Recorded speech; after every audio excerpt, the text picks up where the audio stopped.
Welcome back to the channel, everybody, and today it is the beginning of my 2024 NFL Deep Dive series, and we're starting with the number 32 team, the Carolina Panthers. Now, I promise I'm not trolling Panthers fans. This is just how the math worked out. Even though I do think you guys are a terrible fan base and your team is terrible, I'm not trolling you guys. Even though I've had a lot of told you so moments, I am not trolling you guys. This is for real. Carolina's the number 32 team in the NFL. I did do a little bit different here from my last deep dive series, which ironically is what started my rivalry with Carolina Panthers fans.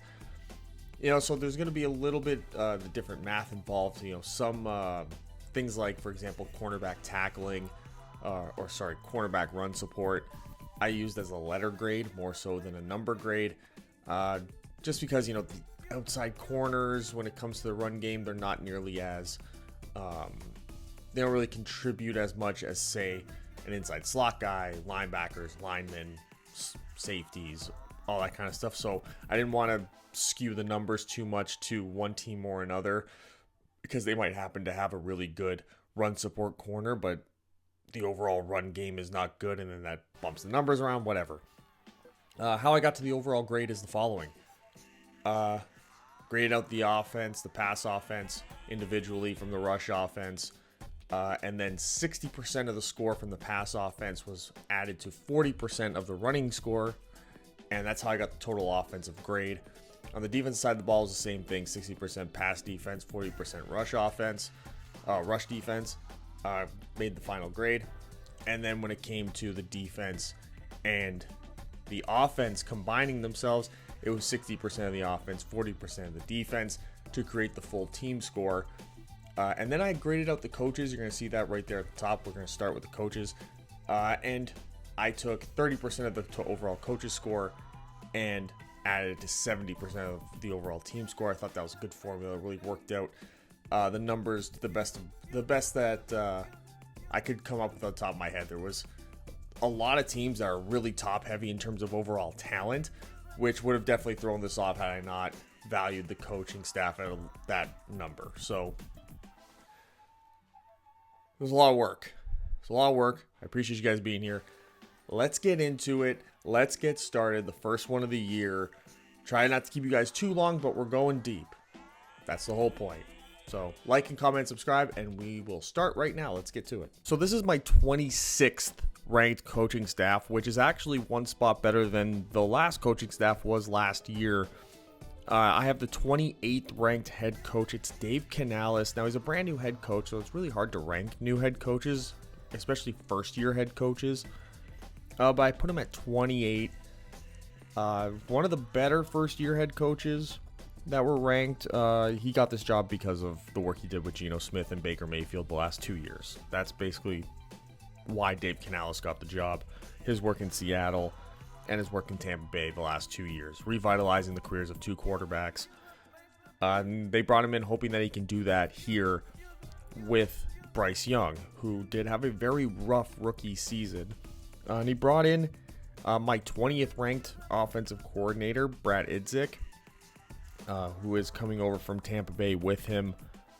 He was the wide receivers coach in Tampa Bay. So there's sort of like that quarterback at the head coach, and then you get the receivers to try and coordinate what they had in Tampa Bay here in Carolina. They do have Adam Thielen. They do have Deontay Johnson, who they traded for. They do have Xavier Legette, who they drafted.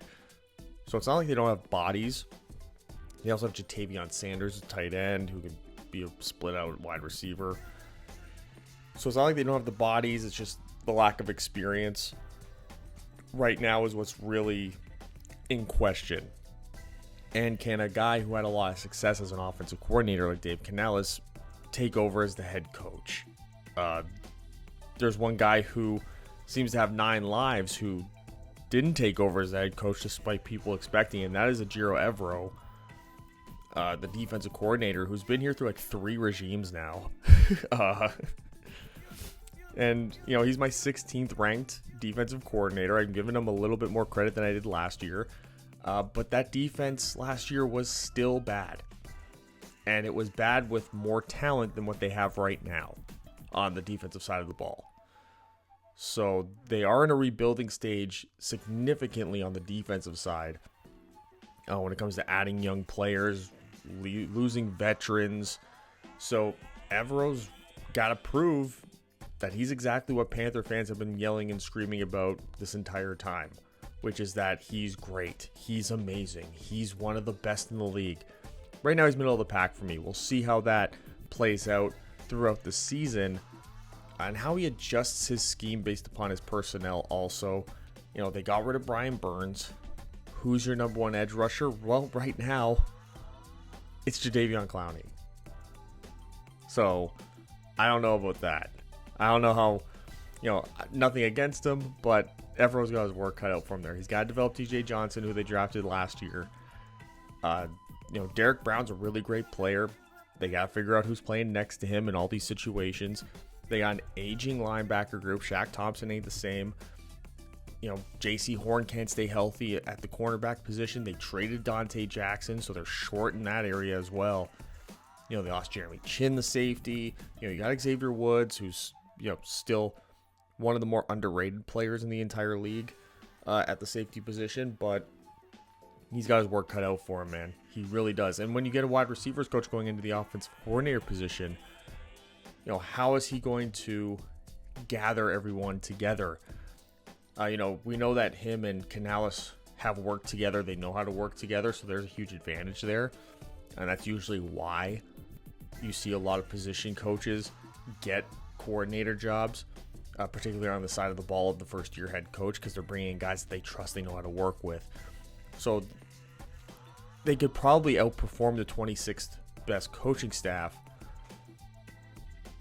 But it's going to take a lot of work because the talent level on the team is also so incredibly low in so many key spots. So they're going to have to sort of work double time. It's going to be interesting to see how much time they're going to get because they're dealing with a very impatient front office as well. The patience for Evero was clearly pretty high, but that's on the head coaches who elected to keep him there. Not necessarily the ownership group who is firing head coaches seemingly every other year, if not every year. So the Carolina Panthers ownership is going to have to really calm this one down, and they're probably going to have to accept that this Panthers team is not going to be good for another couple of years while you get an undersized Bryce Young developed, while you figure out the best five for your offensive line, while you figure out what's going on the defensive side of the ball talent-wise. So this coaching staff, hopefully for Panther fans, is going to have time to develop just as much as the players are going to need time to develop as well. And then you probably 3-4 years down the line, you'll probably have a coaching staff that's in the upper half of the league rather than looking at, bottom six. So let's talk about the quarterback. A quarterback I was very high on coming into last season, and he just ended up in one of the worst situations a quarterback could have ended up in. A organization that just was in flux, and Bryce Young comes in as my 31st quarterback in this season. 72 grade. He's got a great backup in Andy Dalton, who hopefully under Dave Canales is going to be able to actually help Bryce Young develop between the years, because Bryce Young really does have it in every other aspect, whether it be athletically, whether it be with his arm.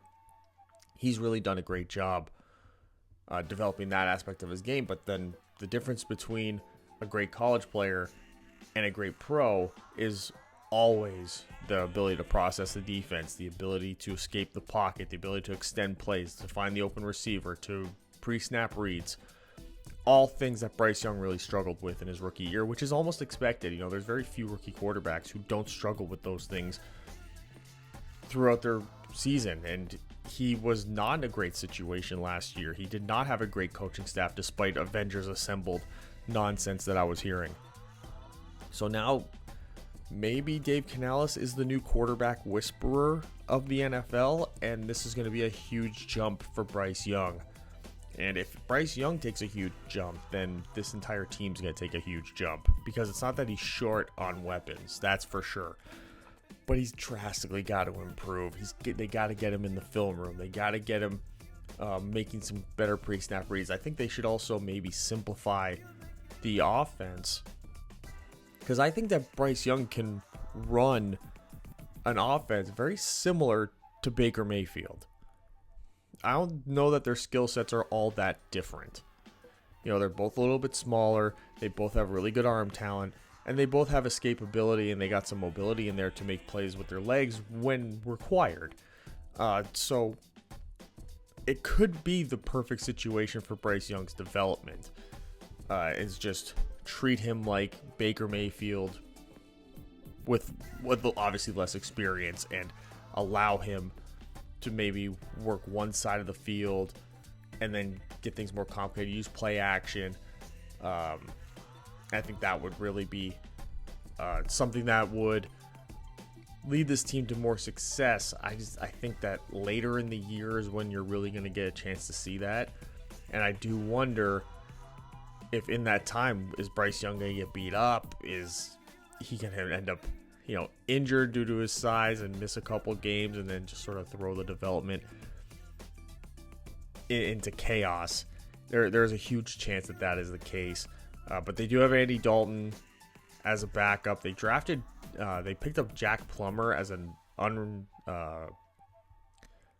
free agent, which was fun. That's a fun name to have in there. Anytime you see Plummer in quarterback and you're my generation, that's a good time. But this is Bryce Young's team. Don't get it twisted. Andy Dalton's not going to be beating him out in training camp. Bryce Young's the week 1 starter, and I would say regardless of how he plays, he's starting all 17 games this year if he's healthy enough to be on the field. So this is the key project for Dave Canales, the new head coach in particular. This right here, the giant investment they made. They traded the number 1 overall pick in this year's draft for him. They technically chose him over Caleb Williams. So whether Bryce Young likes it or not, those two guys are destined to be compared for their entire careers. They do have a pretty decent backfield as well. They have tied for 20th in terms of their backfield. And it starts with Chuba Hubbard, who's going to be the starter. He's going to be the top 3 down back. He gets an 84 grade. And then there's the rookie Jonathan Brooks. And they surprisingly took the first running back off the board after spending all that money on Miles Sanders, which again, I could have told you that wasn't going to work. Everyone was talking about Miles Sanders coming off a career year. He was coming off a career year with the best offensive line in the NFL. Anyone could have ran behind that line and had a great year, and I think that proved it last year. But Chuba Hubbard and Jonathan Brooks, Hubbard's rookie deal's coming up. So there's just a lot going on in this backfield. I think Jonathan Brooks throughout the year is probably going to end up taking over that starting job. In terms of their play in the passing game, they're tied for 13th. Chuba Hubbard gets a 75. Jonathan Brooks gets a 72 grade, so that's a pretty good. It's pretty close to what they already have. So we could end up seeing at some point maybe like a 50-50 type of a thing. I think Miles Sanders, even though he grades out pretty decently, I don't know that he stays on the team. I don't know that he makes the team. I think if they can have an out with him in this contract, I expect them to take it, just because they're paying a 3rd string running back at this point. They kind of gave up on the guy. But I'd like Chuba Hubbard as a blocker a little bit. He's a competent receiving back, a competent 3rd down back.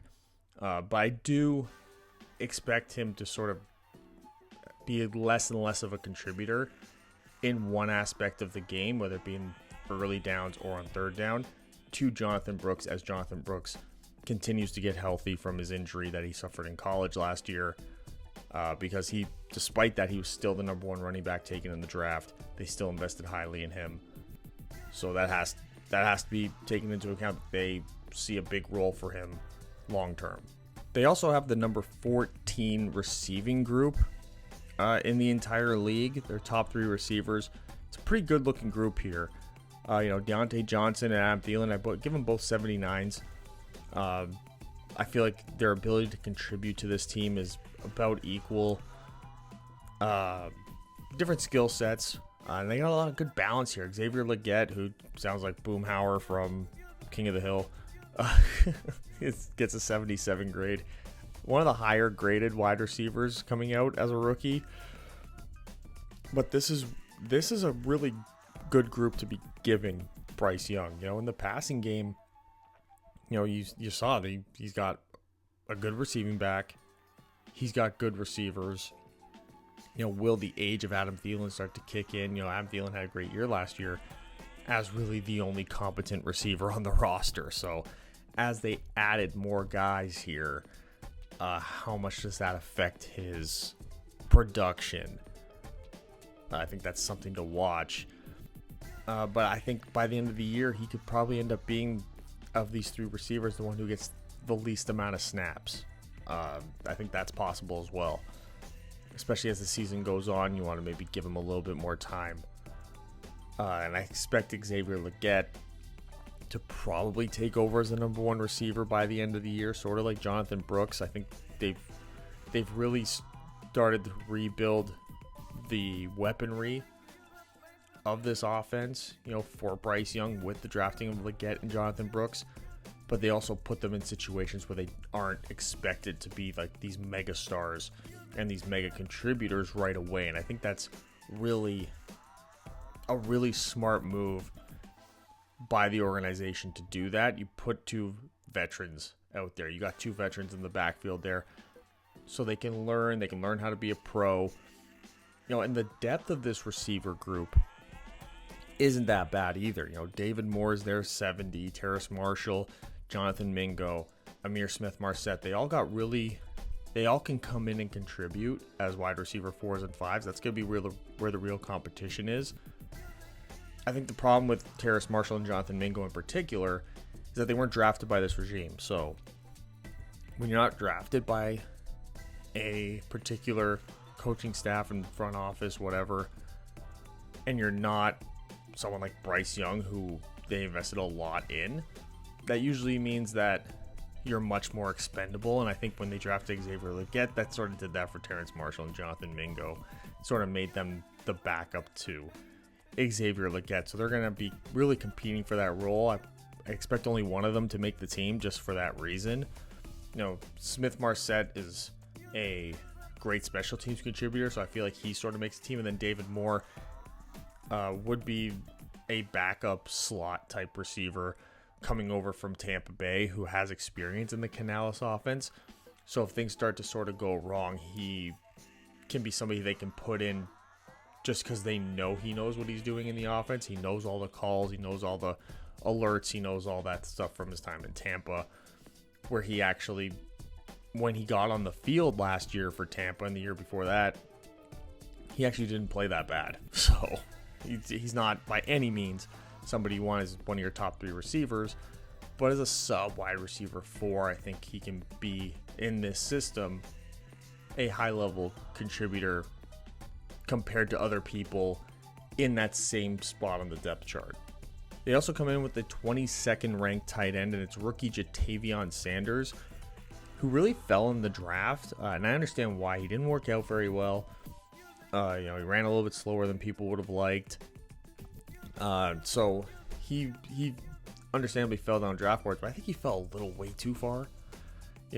Where Carolina really got a steal there, because I think he can develop into a middle of the pack tight end, and for a great offense, if you have a great receiving core, that's really all you need. You need a tight end that can just be a do-it-all. I think Jatavion Sanders can't be that guy. I think certainly taking over for Tommy Tremble, who, again, you have Tommy Tremble and you had Ian Thomas, who got this experience there. So Jatavion Sanders can be eased into it, even though I think he separates himself from the rest of the group much better in terms of his actual abilities. I do think Tommy Tremble's still going to get a lot of work. Jordan Matthews, former wide receiver, he's sort of getting another chance there. That's an interesting signing. I don't know that they keep more than 3 tight ends. Just because, it's the modern NFL. You can always get a 4th tight end if you need to. If someone goes on the IR. So I think it'll be Sanders, Tremble, and then probably Steven Sullivan or Ian Thomas competing for that last spot, depending on what they prefer. They prefer Thomas's status on the team. He never really worked out, despite them paying him a little bit. They always seem to be adding guys ahead of him, and he was never really able to beat them out. But, not a bad start for them bringing in a rookie tight end. I think he can get potentially a lot of work, especially with Bryce Young. A quick passing game can get him open quick in the flats and, quick hitches and whip routes, all that kind of stuff from the tight end position. Maybe you can split him out a little bit, try to create some matchup problems.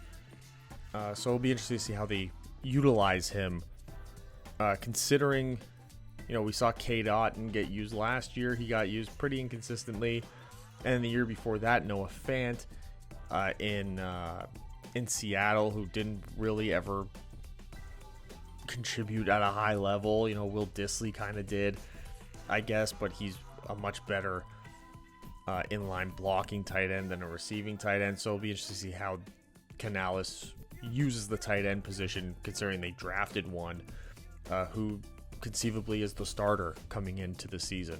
Well, folks, now it's time to see some real problems, and it's on the offensive line. Now, credit where it's due. They went out and they got 2 interior offensive linemen who are going to be instant contributors. They are looking like they're going to kick Austin Corbett into center, which is why he gets the grade of 50 for pass blocking here. But they added Damian Lewis, who gets a 69. Robert Hunt gets an 81. So you've now upgraded your pass blocking. It's still the 22nd ranked offensive line in terms of pass blocking. Ike Ekwonu needs to continue to develop there. He had a good rookie year. Didn't really have all that great of a second year. At least he didn't improve as much as people were hoping. Taylor Moton is solid. Just a solid player. You know what you're going to get from him. He's top 10 at his position at right tackle every single year. And even sometimes has top 5 level seasons. He's as solid as you can get. But still 22nd. They got a lot to put together. And I think the center position is what really drags them down right now, because Austin Corbett is a guard. He's played tackle even at some points, and now he's moving into play center. I don't know that's the best solution for them, because they do have some depth pieces here, but they don't really have anyone to step in at that center position. I feel like they had a huge opportunity in this draft to add a center. Someone who could have came in, could have started. And I know they're really riding on Corbett's experience more than anything here, but that's a huge risk to be doing that. Andrew Rame is a rookie who is he's their best depth piece in terms of pass blocking, but everyone else is definitely a guard tackle type, and you're gonna have to convert somebody again to the center position. It's just it seems like it's a mess of a position. And then you get to the run blocking. They are the 19th run blocking offensive line.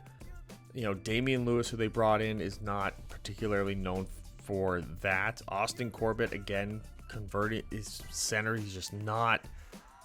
It drags it all down, because you got Ike Ekwonu, who came into the league as a great run blocker, and that's really been his strength. Taylor Moton is good enough, serviceable run blocker. Robert Hunt is a good run blocker as well.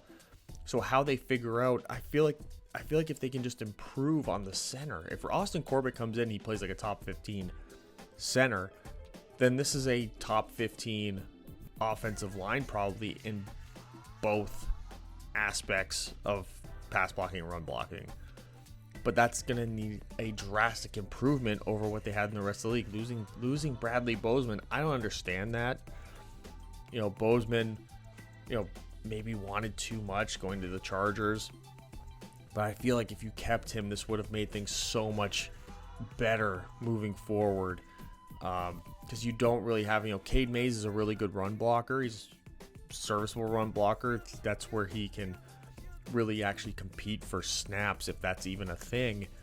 But because he's such a poor pass blocker compared to someone like Damian Lewis, I don't think he gets on the field.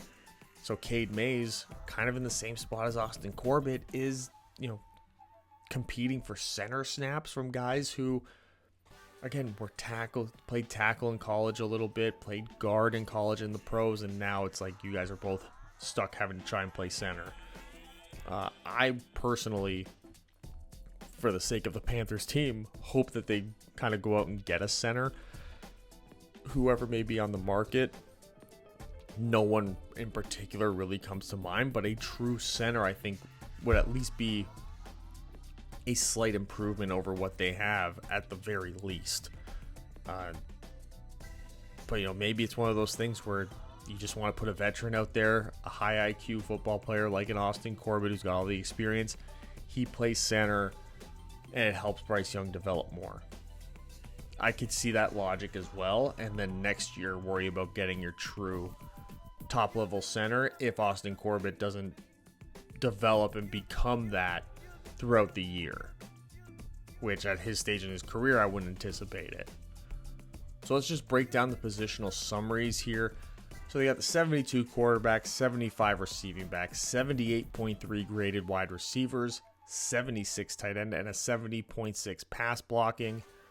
The depth on the offense is actually pretty good up until you get to the offensive line in the passing game. So that's a good sign, at least for if they start to get injuries going around.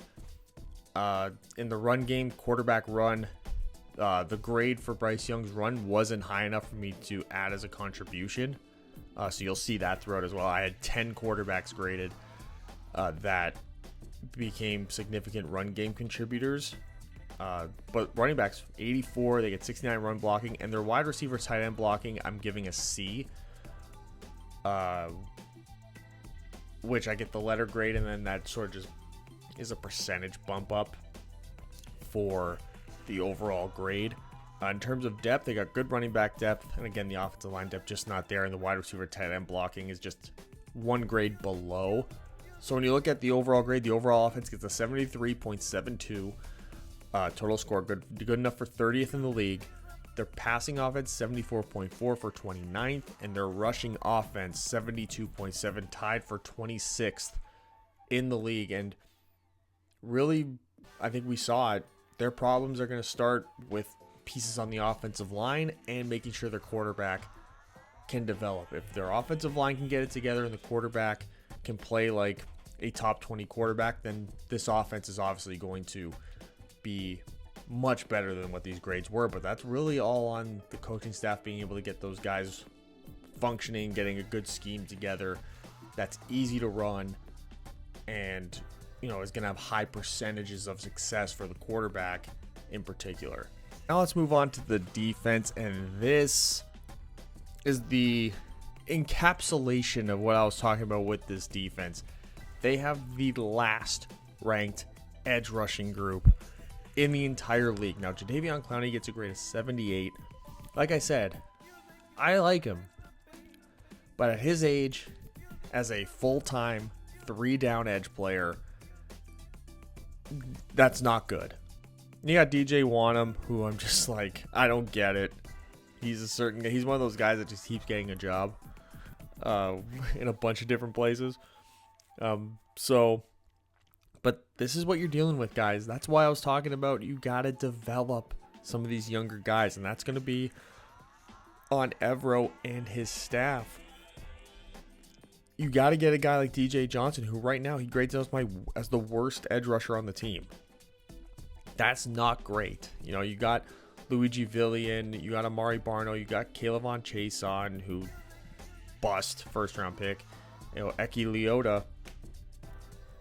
They're all almost equally as bad. Now, DJ Wanham is the best of this group to be the number 2, but it's going to be a boat race during training camp to get that number 2 edge spot. And you're really hoping that 2 of these guys, between Wanham, Leota, Chason, Barno, Villian, Johnson, you're really hoping that 2 of these guys really show up. So in that way, Jadeveon Clowney doesn't have to be your number 1 guy. He's best served as like a high-end number 3. Play him early downs, bring him in certain pass rushing packages, and I think you can get a lot out of him. But if you're expecting Kayvon Chason to play all these downs, all season long, it's not going to work. It's just not. Doesn't matter how much I like Jadeveon Clowney. It's not going to work if he is your top guy playing top guy snaps. It's just not a thing. It's just not going to work. As for the interior rushers, they bring in the number 30th group. Derek Brown is great, but again, just like with the edge group, who's your number 2?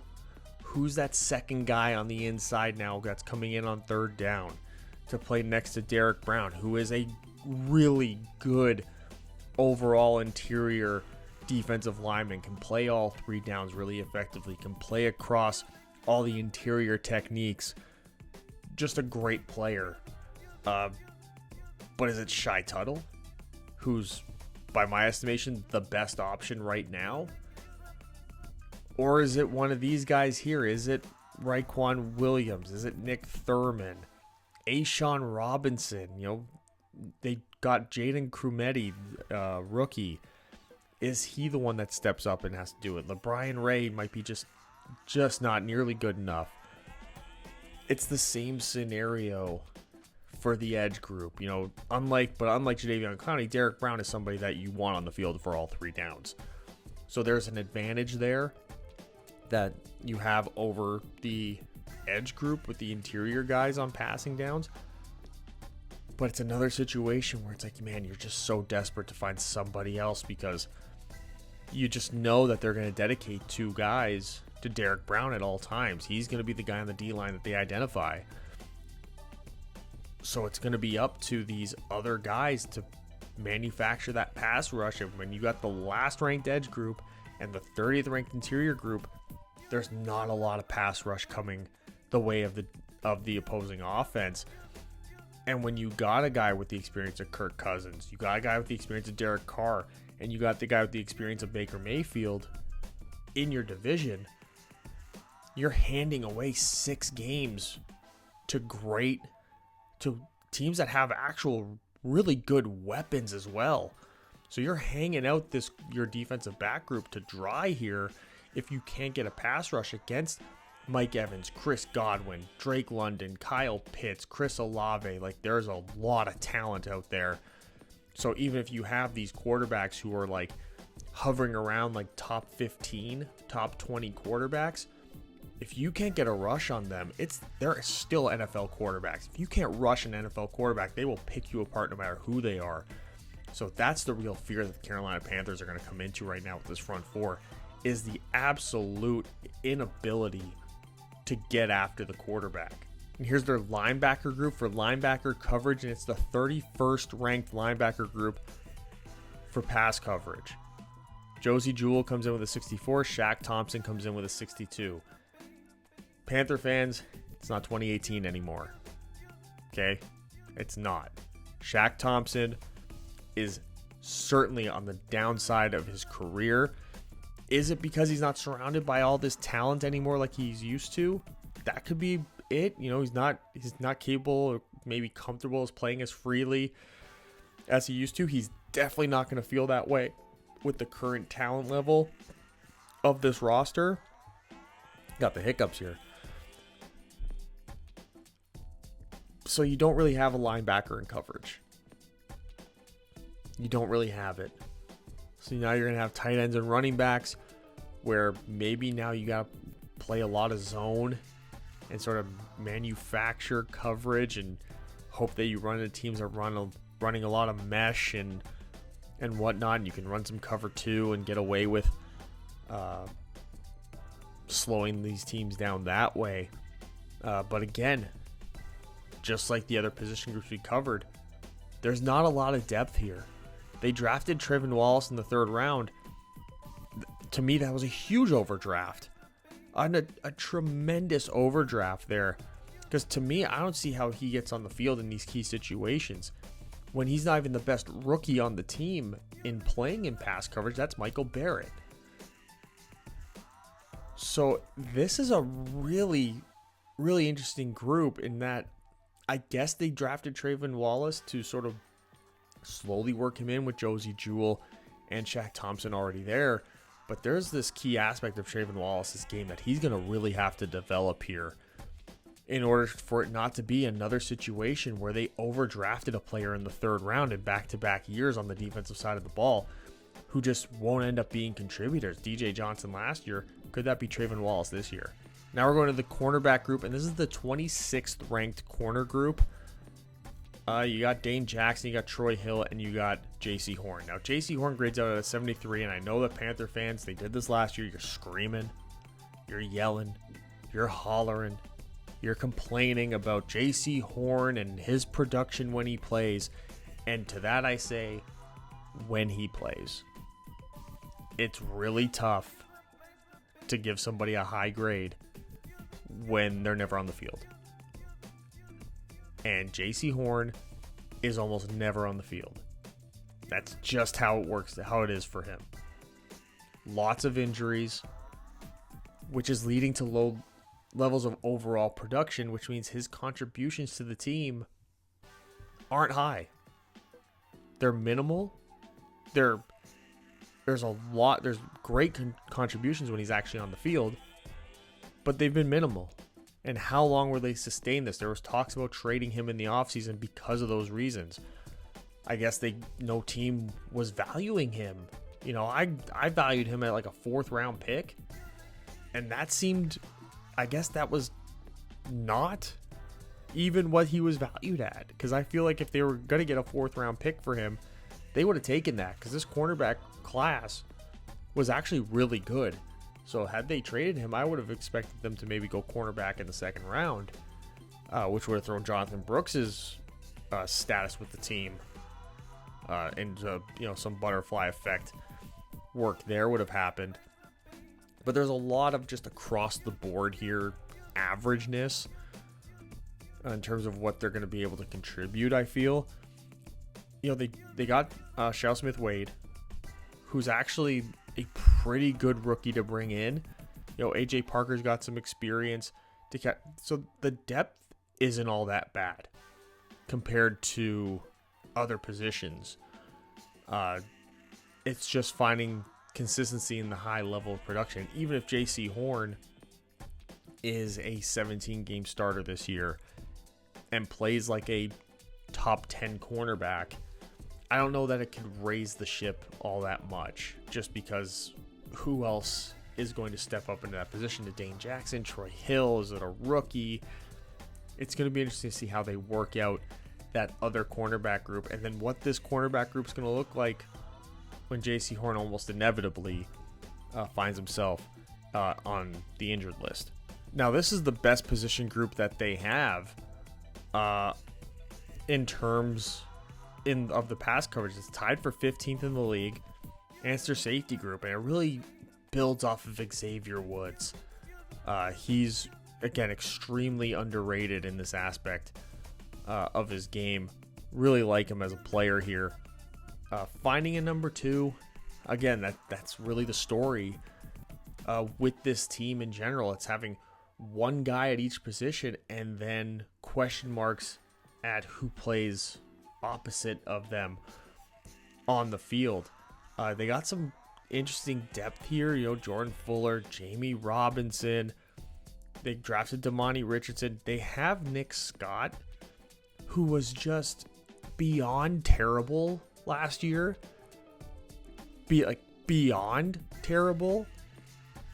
Is it possible that he can bounce back? Yes, but right now in terms of pass coverage, there's nobody that was worse on this team. It was brutal to watch.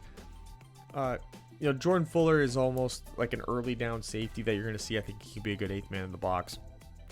Bumping him back into pass coverage, I think you can maybe do a little bit better, but maybe he can, with the complement of Xavier Woods, be more of a full-time starter as well. So I think that's a possibility that people got to look out for here. Now we're going to move on to the run defense with the edge players versus the run, and they're actually tied for 14th here. Not a bad little starting group with Jadeveon Clowney. I think this is really where Jadeveon Clowney should be playing. I think 1st and 2nd down is really where he can thrive. It's where he's always sort of thrived throughout his career on a consistent basis. Then you got Amari Barno, who you wouldn't think would be so much better against the run than against the pass, but that's was the story, at least last year and coming into this year, is that he's actually quite good against the run, a really good complement. So I expect him to get some early down running work unless somebody can outplay him in that aspect. And there's not really a whole lot of options for that. DJ Wanham maybe ends up being the option. I think they really like the early down group to be what I had projected for the passing downs, Clowney and Wanham, and then having like DJ Johnson come into his own and play more on consistently as part of the rotation, and then have like Leota and even Barno as well get out there quite a bit. Caleb on Chason, I don't really know if he makes the team. I don't know how he made the team at all. I think this is sort of a maybe looking for that Frankie Luvu replacement. Sorry, I think that could be their strategy here, but he's just not good. I don't think he's not good enough. DJ Johnson, I think, beats him out just because he was drafted last year in the 3rd round, and maybe it was just a slower development for him. I can't imagine them taking him in the 3rd round and then just kicking him away, especially when he was already a developmental project. Now, here is where they're really great, and that is the run stuffers on the interior, tied for 5th in the NFL with one of, if not the best. Derek Brown gets a 94 grade, one of the highest grades for run stuffers in the entire league. Then you got Nick Thurman, who's the next best up, who, depending on what kind of front they want to run, if they're going to run a traditional 4-3 or 3-4, I think Evero can really mix in both there. It'll be interesting to see if they run a more traditional 3-4. Derek Brown's out there, Nick Thurman. Who's the third guy? You'd anticipate maybe it's Ashawn Robinson, who comes in, plays like a nose tackle role. He might be the best option, but you also got Jaden Crometti, who is a rookie. Maybe as the season goes on, he gets more reps there. But I think Brown and Thurman are really definitely your top 2 guys, and then it's finding that third one on those, 2nd and short, 3rd and short situations, where you need the extra bodies on their goal line, short yardage situations. And I think Ashawn Robinson probably gets that throughout most of the early season. I think that's really again, it's almost like I keep repeating that aspect. Like, the veteran has a lot of work early in the year, but to anticipate the rookie to get more and more and more and eventually take over as more of a contributor towards the end of the year, they have a lot of position groups where that's a thing. And I think that's a net positive long term, just not short term. It's not conducive for a lot of short term success. But I think for long term success, it could be a really good strategy. But just like that, they have the last ranked linebacker group versus the run. Josie Jewell, Shaq Thompson, 66 and 64. It's just not a good group. It's not a good group. They're going to have to be particularly schemed into their success. Luckily, they do have the front 4, particularly with Derek Brown. That's the first line of defense against the run, which should open up more opportunities for this group. But man, you look at some of the ways Josie Jewell and Shaq Thompson recently, they're getting caught in double teams. They're getting caught by the linemen getting up to the next level, not really anticipating things well, not shooting the gaps well in the run game. So that's something they're really going to have to work on. And for 2 veterans who you would anticipate have reached their peak already, I don't anticipate this group improving enough to really get out of this ranking. I mean, maybe they can be the 30th in the league. And again, we'll talk about Trayvon Wallace. He's just not ready to play for me. He's not ready to play at this next level for me. He's got a lot of the same issues that we're seeing from the guys that are starters, but he was having those issues at the college level. So, you don't draft based upon college production. You draft based upon what you project the player can become based upon their certain traits. So, Trayvon Wallace has particular traits. I just don't see him being able to have really good production this early in his career. Michael Barrett to me is a giant sleeper. He's a rookie who, I think he was a UDFA. I really like him. He grades out better early on than Wallace. Now, what's his ceiling? Probably lower than Wallace, but I think early in his career, Barrett could end up being more of a contributor to this defense than Trayvon Wallace can. Now moving on to their DB run support, and they're tied for 12th. In that, Xavier Woods, still a good safety. So he is the perfect prototype for what you want in a 3-down safety. He's top notch against the pass and middle of the pack against the run. Him and Jordan Fuller, I think, are interchangeable in that sense, which is why if Fuller, can improve just a little bit in the pass coverage, I think these two are really your top two starters. Just because when you go into the depth, Sam Franklin, just not good against the run at all. So it's kind of a liability to have him out there, even though he does perform better, quote unquote, than Jordan Fuller would in the passing game.